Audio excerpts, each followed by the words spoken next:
Assalamualaikum warahmatullahi wabarakatuh.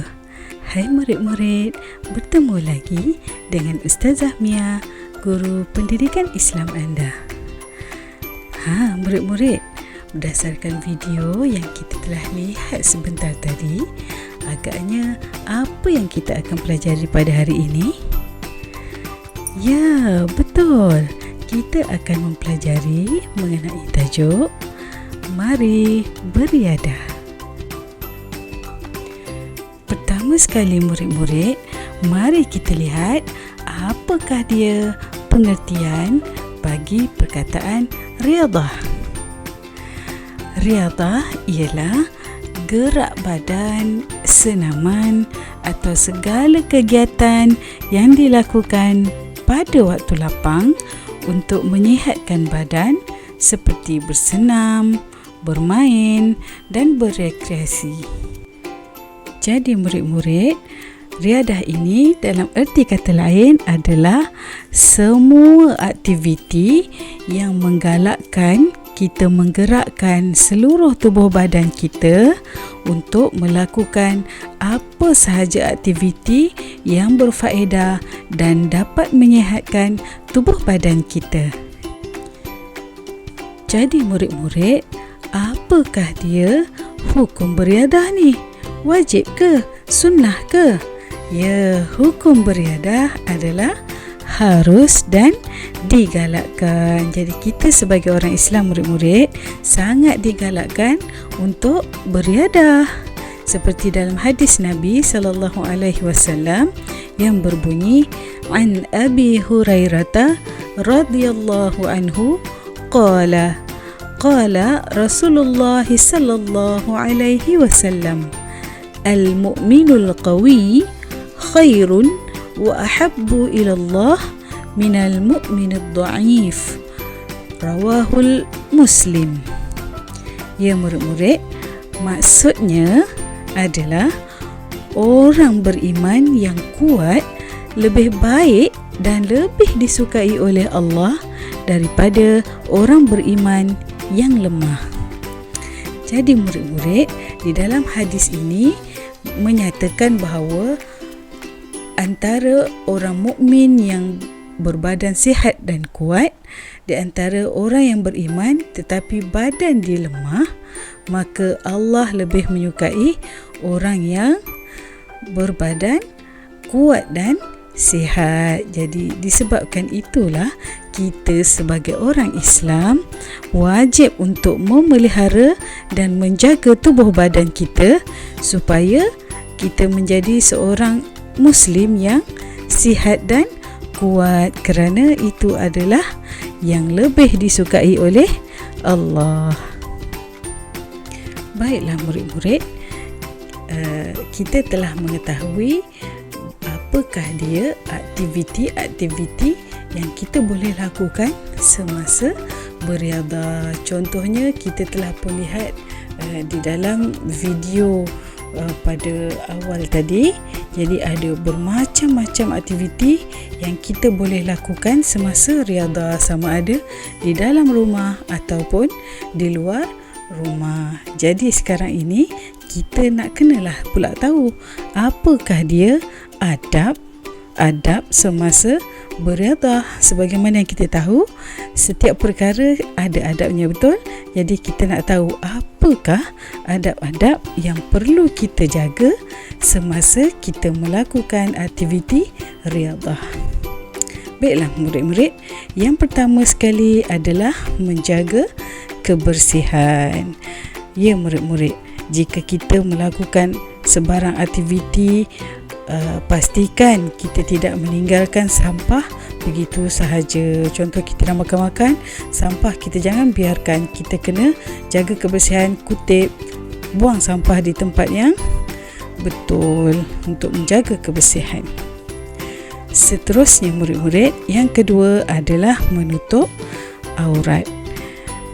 Sebagaimana yang kita telah ketahui, bahagian aurat yang perempuan macam mana? Daripada seluruh anggota badan kecuali muka dan tapak tangan. Dan yang lelaki pula macam mana? Daripada atas pusat sehingga bawah lutut. Jadi kita kenalah pelihara kita punya aurat kita bila kita beriadah di luar rumah. Kita kena ketahui bahawa walaupun kita menutup aurat, kita tetap boleh beriadah dengan baik. Jadi jangan jadikan menutup aurat itu adalah satu penghalang. Jadi menutup aurat itu bagus. Jadi di samping kita menyihatkan badan kita semasa riadah, kita juga mendapat keredaan daripada Allah Subhanahu wa ta'ala. Jadi menutup aurat itu bukan penghalang bagi kita untuk menyihatkan badan. Seterusnya yang ketiga, memelihara semangat kesukanan. Jadi murid-murid, jika kita beriadah itu, kita ada bertanding, kita berlawan, kumpulan kawan kita. Jadi kita perlulah menjaga semangat kesukanan. Kita kena tahu adab bertanding mesti ada yang menang, ada yang kalah, betul tak? Jadi bila kita menang, alhamdulillah, dan jangan pula kita keji yang kalah. Dan kalau kita pula yang kalah, kita kena sabar. Sebabnya kita dah tahu setiap permainan tu mesti ada yang kalah, betul? Jadi kita jangan marah orang, jaga semangat kesukanan. Yang keempat, memilih kawasan yang sesuai dan selamat. Jadi kita nak beriadah, kita kena tahu apa yang kita nak buat dan kawasan kat mana tempat yang kita nak buat. Kita kena pilihlah tempat yang sesuai. Contoh kalau kita main layang-layang, kena main dekat mana? Kena main dekat kawasan yang lapang, yang tak ada wayar elektrik sebagainya. Sebab kalau layang-layang kita terbang tersangkut kat wayar elektrik, bahaya, kita boleh kena renjatan elektrik. Contohnya kita nak bermain basikal. Nak bermain basikal dekat mana? Mestilah dekat trek basikal, ataupun kalau kita ada kawasan yang memang untuk bermain basikal. Kita jangan main dekat jalan raya sebab berbahaya, betul tak? Ada kereta, ada lori dan sebagainya, boleh membahayakan keselamatan kita. Jadi pilih kawasan yang sesuai dan selamat untuk kita melakukan aktiviti riadah. Seterusnya, tidak membazir. Bila kita beriadah ni, ada banyak peralatan yang kita pakai, yang kita bawa, ada juga makanan yang kita bawa. Jadi kita elakkan daripada membazir. Contohnya kita bermain di dalam kawasan dewan. Kita bermain dalam kawasan dewan, kita gunakan elektrik, kita buka kipas, kita buka lampu. Kita bawa makanan banyak-banyak. Bila dah selesai bermain, jangan lupa untuk tutupkan suis lampu, suis kipas, dan makanan yang lebih jangan buang saja, jangan tinggal. Jadi simpan, bawa balik. Kita elakkan daripada pembaziran. Dan seterusnya adalah menjauhi amalan judi dan rasuah. Judi dan rasuah. Bila ada permainan ni, kadang-kadang kita ada melibatkan judi. Contohnya, kita tengok perlawanan bola sepak, lepas tu kita bertaruh pula. Kau nak bet yang mana yang menang? Aku nak bet kumpulan ni menang, aku nak bet kumpulan ni menang. Jadi bagi duit. Siapa yang kalah, duit kena bagi kat aku. Tak boleh, murid-murid. Itu adalah salah satu perbuatan judi. Dia adalah haram dan berdosa besar. Betting ni tak bagus, tak boleh di dalam Islam. Sama juga dengan rasuah. Kita tak boleh sogokkan apa-apa untuk tim kita menang, tak boleh. Jadi judi dan rasuah adalah haram dan kita tidak boleh amalkan dalam riadah. Dan yang terakhir adalah tidak lalai. Murid-murid, kita dah seronok beriadah ni, badan dah berpeluh, hati dah rasa seronok, dah rasa semangat.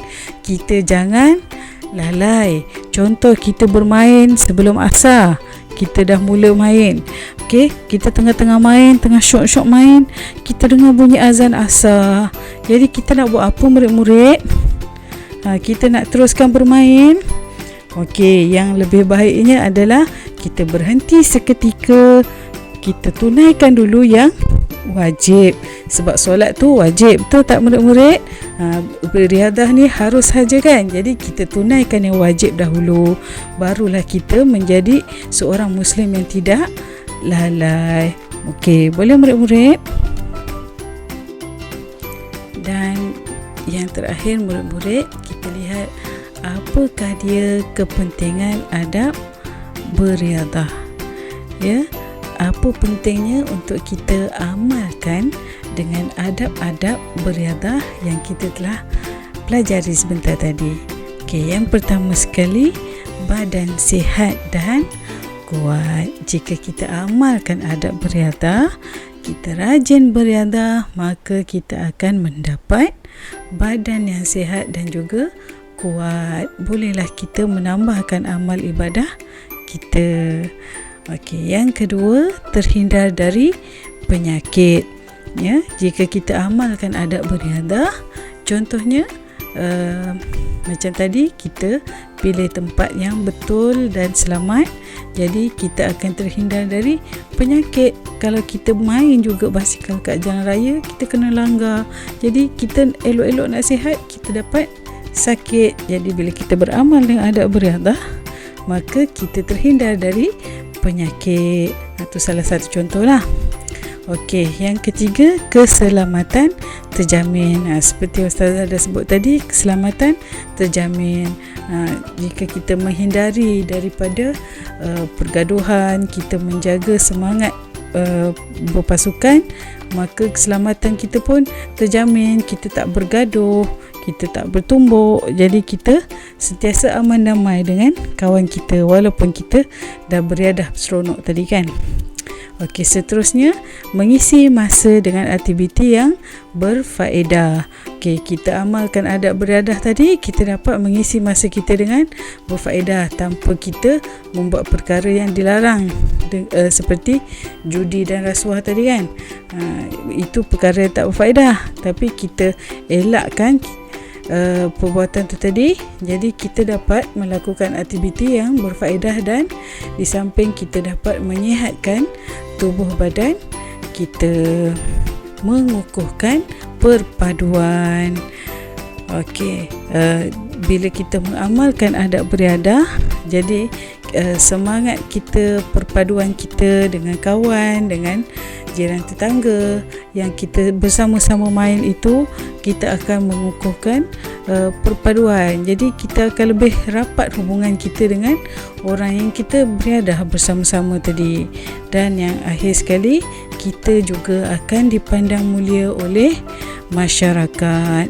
Jadi bila kita ni dapat menjaga adab-adab beriadah dengan betul, orang pun akan pandang kita bagus, akan hormat kita. Bagus anak siapa ni, main tertib aja, dia main juga tapi tetap menjaga adab. Orang akan pandang mulia kepada kita. Alhamdulillah murid-murid, kita telah pun tamat pembelajaran kita pada hari ini, iaitu mengenai adab beriadah. Ustazah harapkan semua murid-murid Ustazah dapat mengamalkan adab beriadah dalam kehidupan seharian kita. Sekian sahaja daripada Ustazah. Assalamualaikum warahmatullahi wabarakatuh. Jumpa lagi.